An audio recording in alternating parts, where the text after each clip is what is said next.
안녕하십니까. 간단하게 양자역학과 시간이라는 개념에 대해 이야기를 나눠보고자 영상을 켜게 되었습니다. 우선은 제가 얼마 전에 중학교 3학년 때 썼던 메모장을 발견했어요. 그 당시 중학교 3학년 때 제가 양자역학을 처음으로 접하게 되고 푹 빠져있을 그런 시기였는데, 그 당시 제가 양자역학에 대한 이해도가 어느 정도였는지는 잘 모르겠지만 아무튼 내용이 굉장히 흥미롭더라고요. 그래서 오늘은 제가 중학교 3학년 때 썼던 이 메모의 이야기를 한번 풀어드려 보도록 하겠습니다. 우선은 그 당시에는 제가 양자역학이라는 학문을 처음 접했을 때 솔직히 양자역학은 아무래도 사실인 건 알겠는데 이해 안 되는 그런 과목이잖아요. 양자역학을 제대로 이해한 사람은 이 세상에 아무도 없다, 뭐 이런 말도 있고, 양자역학을 이해했다는 생각이 든다면 그것은 완전히 잘못 배운 거다, 뭐 이런 얘기도 들 만큼, 그만큼 양자역학은 일반적인 상식으로는 이해가 안 되는 현상들이 막 펼쳐지는 그런 분야인데, 그렇기 때문에 제가 모순이나 아니면 이해 안 되는 이 현상을 지금 현재 제가 살아가는 이 세계에 끼워 맞추고 싶었던 것 같아요. 간단하게 양자역학이 뭔지부터 일단 설명을 해보고 시작하도록 하겠습니다. 양자역학은 미시세계의 현상을 설명하는 현대물리학의 핵심적인 이론으로 20세기부터 학자들 사이에서 뜨겁게 다뤄지던 내용이잖아요. 간단하게 이중 슬릿 실험을 통해 설명할 수 있는데, 이제 두 개의 슬릿으로 구성된 이 판에 전자를 쏘면 보통적으로 두 줄이 떠야죠. 왜냐면 기본적인 상식으로는 전자는 입자로 존재하니까. 근데 결과는 충격적이었습니다. 관측을 하지 않을 때 간섭무늬가 나타난 거죠. 전자가 이제 입자가 아닌 파동의 성질을 띠게 되는 겁니다. 되게 놀라운 현상이죠. 이때 관측은 우리가 평소에 본다는 개념이 아닙니다. 물체에서 광자가 튕겨나와서 내 눈 속에 들어오고 그게 상이 맺혀서 내가 정보를 처리하고 이런 과정은 아니고요. 양자역학에서의 관측은 입자가 물리적으로 상호작용을 한다는 걸 의미합니다.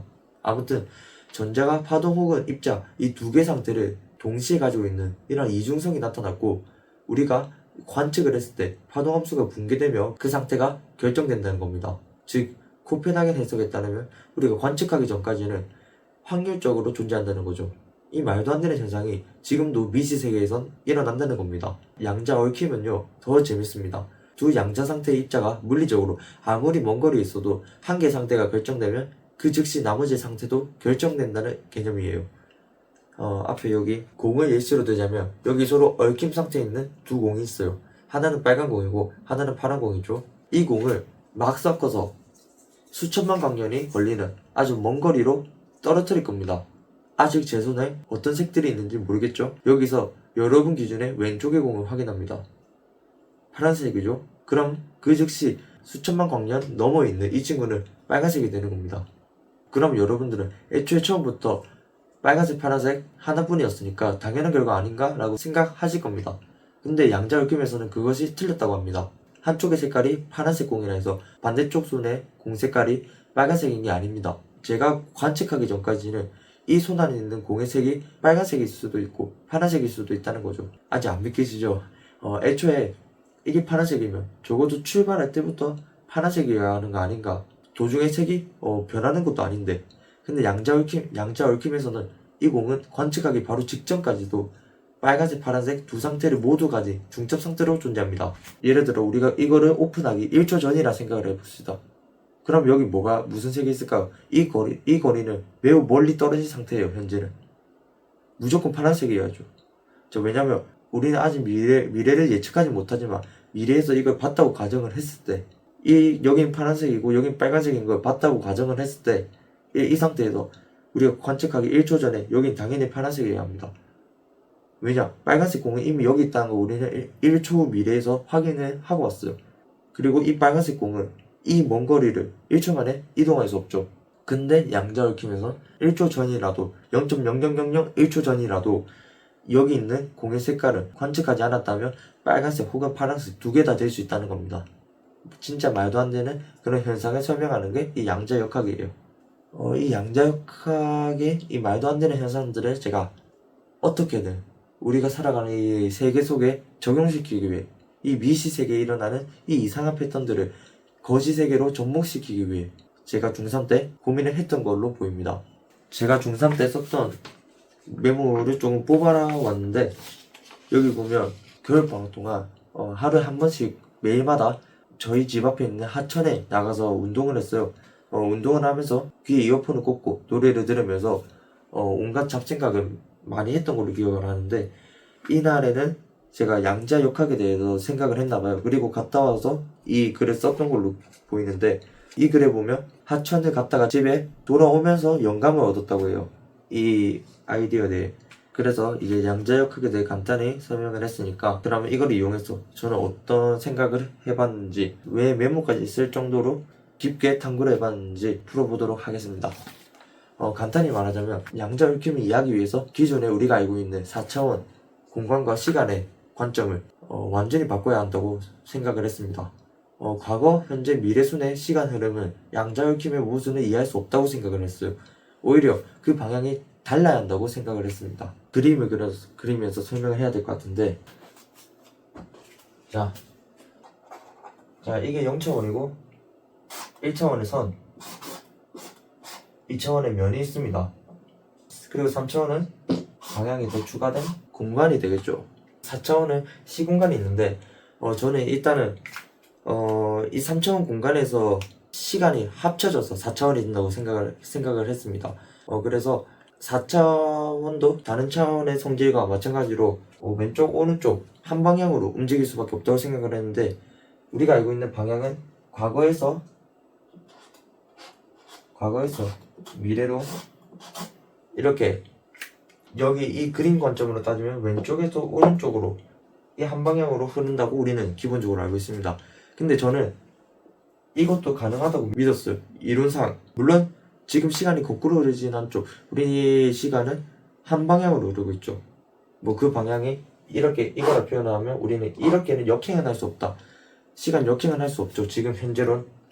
근데 그럼에도 저는 이게 가능하다고 믿었습니다. 우리의 시간선이랑 완전히 정반대되는 시간선도 존재할 수 있다고 생각을 했어요. 그래서 저는 이러한 개념을 거시세계에서 설명을 해보기 위해서 양자역학에 나오는 미시세계 속 이 패턴은 거시세계의 예시로 한번 들어보았습니다. 저는 이거를 갈림길 이론이라고 하려고 하는데, 자, 우리가 길을 걸어요. 근데 갈림길을 만났습니다. 첫 번째 갈림길에서 우리는 X, Y를 만납니다. 어디로 가실래요? 저는 X로 가보도록 하겠습니다. X로 가서 걷다 보니 우리는 또 다른 갈림길에 만납니다.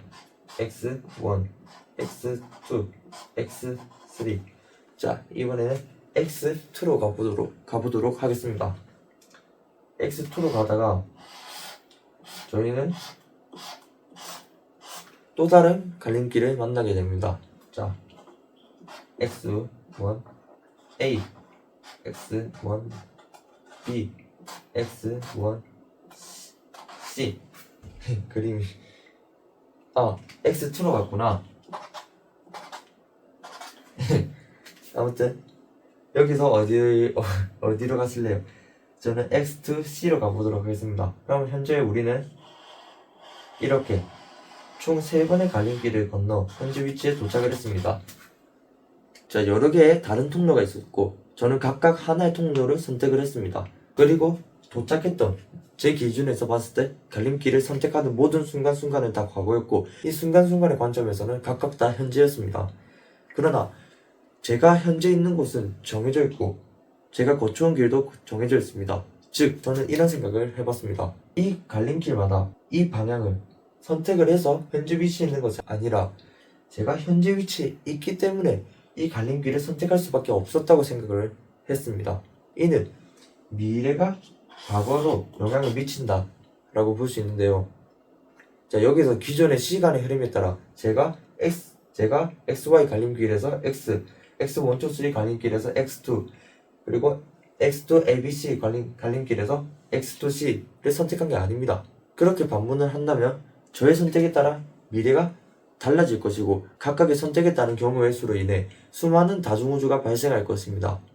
그런 구조의 다중우주는 현재 인류가 셀 수 없을 정도로 천문학적인 숫자일 것이고, 존재 가능성도 존재 여부도 아직 제대로 발견되지 않은 이론상의 개념입니다. 제가 이 거시세계의 한 가지 예시를 통해 양자역학을 설명해 보는 건데요. 사실 이 옛날에 휴 에버렛이라고 이 양자역학의 파동함수 붕괴라는 이 모순적인 상황을 없애기 위해 다세계 해석이라는 내용을 설명한 적이 있어요. 그 다세계 이론에 따르면 우리가 알고 있는 다중우주, 평행우주, 멀티버스, 다양한 이름으로 영화나 매체에 등장을 하는데 파동함수가 붕괴하는 대신 그 각각의 확률별로 세계가 여러 개로 나뉘면서 우리는 거의 경에 이르는 엄청난 다중우주가 확장된다고 설명을 했습니다. 파동함수 붕괴를 이해할 필요가 없어요. 파동함수가 붕괴되면서 확률적으로 존재하는 그 전자 위치가 결정나는 게 아니라 그 확률적으로 다 존재한다는 겁니다. 그 중에 우리는 하나의 세계에 살고 있다는 거죠. 그러면 파동함수 붕괴라는 조건을 추가하지 않아도 됩니다. 그러나 제가 한 이 설명에서는 파동함수 붕괴도 필요 없고 다세계 해석도 필요가 없습니다. 다만 우리가 미래에서 과거로 영향을 끼칠 수 있다 라고만 가정을 한다면 모든 게 해결이 된다고 생각을 했습니다. 저의 생각을 포함한 이 세 가지를 마지막으로 정리를 하자면 양자역학에서는 여기로 갈 확률과 여기로 갈 확률이 동시에 존재합니다. 근데 파동함수가 붕괴되면서 위치가 정해져요. 다세계 해석에서는 확률에 따라 두 가지 세계가 확장이 됩니다. 그래서 그 중에 한 세계가 제가 있는 세계지 나머지 다른 세계도 존재를 한다는 거죠. 파동함수가 붕괴될 필요는 없습니다. 제가 설명한 이론은 제가 여기를 선택한 이유, 여기를 선택한 이유는 파동함수가 붕괴돼서 위치가 결정된 게 아닙니다. 여러 가지 세계선 중에 제가 이 세계에 살고 있는 것도 아닙니다. 제가 미래에 여기 존재하기 때문에 이 미래의 저라는 존재가 과거로 영향을 줬기 때문에 저는 이 경로를 선택한 겁니다. 차원에 대해 얘기를 해보도록 하겠습니다. 우리 눈은 2차원 평면밖에 못 보기 때문에 우리는 우리 앞에 있는 사람의 뒤통수와 얼굴을 동시에 볼 수 없습니다. 하지만 우리는 3차원의 공간을 인지할 수 있기 때문에 입체 도형을 다루고 이해할 수 있습니다. 이게 3차원인 이유가 이제 앞뒤 양옆 우리가 다 볼 수 있기 때문에 3차원 도형이라고 할 수가 있는데요. 반면 우리는 이 시공간을 다루는 4차원 안에 살고 있지만 3차원밖에 인지하지 못하기 때문에 비교적 우리의 인지 영역 밖인 시간이라는 개념을 제대로 이해할 수도 볼 수도 없습니다. 다만 우리가 임의로 정해놓은 시, 분, 초에 따라 그리고 자연이 정해준 낮과 밤 등에 따라 시간이 흐르고 있다는 걸 어렴풋이 이해할 뿐이죠. 그래서 저는 시간을 제대로 이해할 수는 없지만 시간이란 하나의 존재하는 것이 아니라 인류가 이 세상을 이해하기 위해 그리고 살아가기 위해 만든 개념이라고 생각을 합니다. 시간은 3차원 공간을 정적인 것이 아니라 동적인 것으로 만드는 데 사용되는 하나의 공간을 설명하는 수단입니다. 자, 시간은 분, 초, 소수점 단위까지 하나하나 쪼개봅시다. 끝을 찾을 수가 없어요. 도대체 어디까지 어떤 게 시간인가? 그냥 처음부터 끝까지 무한하게 흐르는 것인가? 하나하나 자를 수 없이 그냥 처음부터 끝까지 그냥 흐르는 것인가? 근데 저는 시간은 그런 것이 아니라 우주의 모든 사물의 가장 기본적인 단위의 성질이나 위치가 변하는 그런 아주 짧은 모멘텀을 시간이라고 생각을 합니다. 우리가 길이의 최소 단위를 나타낼 때 플랑크 단위라는 걸 쓰잖아요. 그것처럼 시간에도 플랑크 시간이라는 걸 부여해 봅시다. 우주가 말 그대로 3차원 그 공간 그 자체면 매우 정적인 공간일 거예요. 매우. 근데 거기서 우리가 다룰 수 있는 가장 작은 입자가 살짝이라도 움직이며 바로 동적인 우주가 됩니다. 기본 단위가 살짝만 동적인 움직임을 보여도 그것은 시간이 흐른다는 개념으로 치환할 수 있습니다. 즉, 제가 생각하기에는 시간을 동적인 공간의 변화량으로 봐야 된다는 거죠. 우리가 만약 시간이라는, 즉 4차원이 아닌 3차원으로만 구성된 우주에 산다면 우리는 그 아무 행위도 할 수가 없습니다. 빅뱅도 일어나지도 못하고 우리가 움직이지도 못하며 발전할 수도 없고 그냥 공간 그 자체가 됩니다. 그러나 적어도 시간이라는 개념이 썩힌 이 4차원 시공간 속에서 살고 있기 때문에 우주가 한 점에서 폭발하고 원자가 생기고 인류가 출현할 수 있다고 생각을 합니다. 그래서 시간은 우리의 움직임을 나타내는 단위고 빅뱅으로 시공간이 형성되기 전에는, 즉 빅뱅 이전에는 무언가 만들어지는데 필요한 동적인 움직임을 허용할 수 없다고 생각을 해요. 빅뱅 이전은 진짜 아무것도 없는 무 그 자체이고 양자역학에서 말한 것처럼 미래가 과거에 영향을 주기 때문에 우주의 끝도 안타깝지만 존재할 확률이 크다고 중3 때 생각을 했습니다. 여기서 제가 좀 재밌는 변수를 넣었는데 시간이 2차원 혹은 3차원 그 이상의 9차원일 수도 있다고 생각을 해봤어요. 단일 방향으로 흐르는 게 아니라 다양한 방향으로 뻗어나갈 수 있는. 하지만 그거는 완전히 내용이 커져버리니까 일단 약간 그냥 재미로 생각을 해본 거고, 그래서 제가 생각하는 우주의 시작과 끝이 현재 동시에 존재하고 있는 상태라 생각을 했습니다. 이게 제가 중3에 썼던 메모의 마지막 글이고요. 그래서 마지막으로 그림으로 최종 정리를 해보도록 하겠습니다. 3차원 공간이라는 이 정적인 공간의 변화량, 이 변화량을 시공간이라고 정의한 거죠. 시간이란 것은 존재하는 개념이 아니라 정적인 공간의 변화량이라 생각을 한 겁니다. 그리고 저는 아까 말했듯이 과거에서 미래로 영향을 끼치듯이 미래에서 과거로 충분히 영향을 끼칠 수 있다 생각을 했고요. 사실상 과거, 현재, 미래는 마치 짜놓은 연극 대본처럼 동시에 존재를 한다 생각을 했습니다. 다 존재를 하고 있는 상태예요. 그냥 흘러가는 게 아니라, 흘러가면서 생성되는 게 아니라 존재해 있는 상태란 거죠. 다만 우리는 이 방향으로 흘러가고 있는 거예요. 그래서 저는 이것도 이론상 가능하다고 보는데 이제 그게 지금 현재 안 되고 있는 상태죠. 그거에 대해서 아직 이해를 못한 상태로 이제 메모가 끝이 났습니다. 이거를 막는 무언가가 저는 아직 몰랐던 겁니다. 이거를 분명히 막고 있어. 왜냐? 우리는 증명되고 있잖아요. 우리는 현재 단일 방향으로, 한 방향으로만 시간이 흘러가는 거 알고 있잖아요.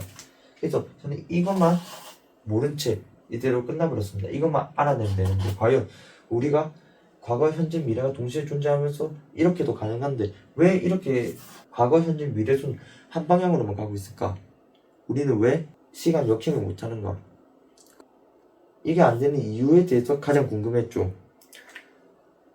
그래서 보면 한 3년이 지난 지금 이 제 생각을 한번 좀 보충을 해보겠습니다. 일단 양자역학 자체가 하나의 그냥 가설 아닌가? 19세기부터 그냥 제기해온 과학적인 이론 중에 하나 아닌가?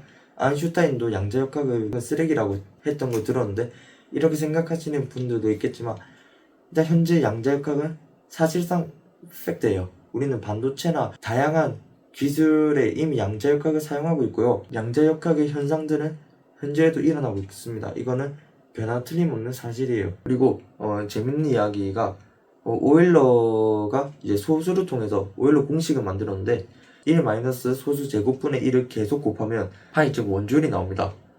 소수는 크기가 커져도 서로 상호작용되는 특별한 규칙이 없는데 이런 소수만 사용된 공식에서 파이가 나오는 것은 실로 엄청난 것이죠. 그 외에 이제 리만이 오일러 공식에 사용되는 소수를 무한대로 확장시켜 리만 Z함수를 만들었습니다. 점점 큰 소수가 나타나면서 특정 패턴이 보이기 시작했는데 Z함수에 자명하지 않은 해는 모든 실수부가 2분의 1이라고 합니다. 수학자들은 이 리만 가설을 두고 Z함수에서 소수가 등장하는 간격을 표현한 수식을 찾았는데 그게 소름돋게도 양자역학에서 소립자의 운동을 나타내는 방정식과 동일하다고 합니다. 양자역학은 확실하게 정설이다 라고 생각을 할 수가 있는 거죠. 아무래도 수학은 거짓말을 하지 않으니까 숫자는 거짓말을 하지 않아요. 우리가 찾지 못하는 변수가 있을지 몰라도 그리고 그 숫자는 우리의 물리 법칙을 그리고 양자역학을 정확하게 표현할 수 있어요. 우리의 능력이 그 정도가 안 되는 거지. 물론 세계 각국의 이제 수학자들과 물리학자들이 방정식과 실험을 하면서 이 세계를 풀어나가고 탐구해 나가려고 노력하고 있죠. 제 말의 핵심은 양자역학은 이제 더 이상 하나의 재밌는 과학으로 봐서는 안 된다는 겁니다. 양자역학은 사실이고 우리 세계는 그렇게 흘러가고 있어요. 제가 중학교 때 했던 이 개념에 대해서 보충을 해보자면 일단 사실은 이미 정해진 사실은 과거, 현재, 미래가 동시에 존재하고 시간이란 건 환상일 뿐이다. 동적인 움직임을 표현하는 그런 하나의 개념이지 시간이란 게 따로 존재하면서 우리에게 어떠한 영향을 주는 건 아니다. 다만 이렇게도 가능은 하다고 말했는데 이게 현재 안 되고 과거, 현재, 미래 방향으로만 갈 수밖에 없는 이유는 제가 지금 생각하기에 엔트로피, 연력학체 이 법칙 때문이고 이론상 가능하더라도 이 연력학체 이 법칙이라는 우리 물리세계를 지배하는 이 물리 법칙으로 인해 절대 시간을 역행할 수는 없게 되는 겁니다. 그리고 연력학체 이 법칙이 영향을 받는다는 것은 우리가 존재하기 때문이다. 즉 우리의 존재가 결국에는 시간이란 개념에서 단위 방향밖에 안 되는 겁니다. 과거, 현재, 미래가 동시에 펼쳐진 상태에서도 우리가 과거에서 미래로밖에 못 움직이는 이유는 우리가 존재하기 때문이고 우리가 살아있기 때문입니다.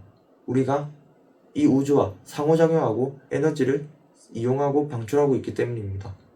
그렇기 때문에 열역학 제2법칙이 우리 물리세계에 작용하는 거고 우리는 어떻게든 존재하기 때문에 시간 역행이 안 된다는 거죠. 아무튼 좀 제대로 이해가 되진 않습니다. 양자역학에 관심이 아주 조금 있는 거라 공부를 하면 할수록 내가 무지하다는 걸 깨닫는다 이런 말이 있듯이 저도 양자역학에 대해서 막 물리학적으로 학위를 딴 것도 아니고 논문을 쓰는 것도 아니기 때문에 그냥 중학교 때 재밌게 생각을 해본 아이디어를 영상으로 한번 풀어본 거예요. 관측하기 전까지는 확률로 존재하다가 파동함수가 붕괴되면서 그 위치가 결정된다는 게 좀 의아했거든요. 이걸 어떻게든 이해하고 싶었어요. 저는 이 말도 안 되는 양자역학을 어떻게든 이 현재 우리가 살고 있는 세상에 접목을 시켜서 이해를 하고 싶은데 그게 안 되니까 과거, 현재, 미래를 동시에 존재한다는 결론에 도달했고 시간이라는 건 허상이라는 그런 결론에 도달한 거죠. 오랜만에 원래 제 채널은 사회나 아니면 기술을 좀 다룬 채널인데 오랜만에 이 순수 과학에 대해서 재밌는 얘기를 나눠봤네요. 아무튼 시청해주셔서 감사하고요. 아무튼 감사합니다.